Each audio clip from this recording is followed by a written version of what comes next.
Hi, my name is Nina, and I'm with my partner Avery, and we're doing the group poetry notes video assignment over the poem A Poison Tree by William Blake. So, in the first stanza, the speaker explains their anger with their friend, which eventually went away after telling the friend about it.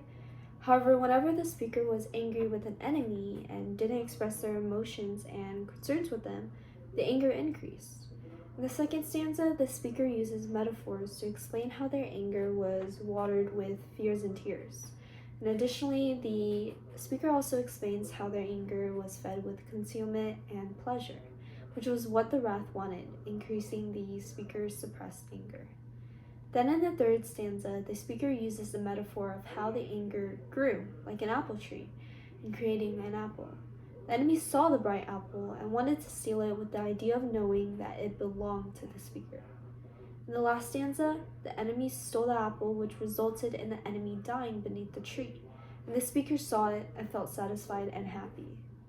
The first element that we believe was important was symbolism, and the poem included symbolism that was known throughout the Romantic period at the time, using the apple and garden, also interpreted as the Garden of Eden. He uses the apple tree to symbolize his wrath and anger, and he uses the garden to symbolize the upbringing and nourishment of the apple tree. Avery will continue with the other elements. Additionally, the second element, metaphor, is used heavily throughout the poem. The metaphor is extremely important because of the poisonous apple that the speaker grew and fed with their own anger to basically destroy their own enemy. This creates the story in what the author is trying to teach the reader.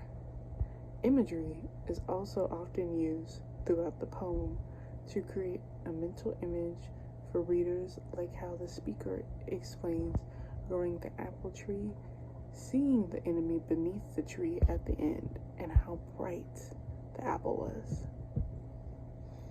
William Blake's use of metaphor teaches the reader that anger leading to violence and death creates the theme of how a person can be consumed by wrath, creating choices that can lead to destruction within themselves and others.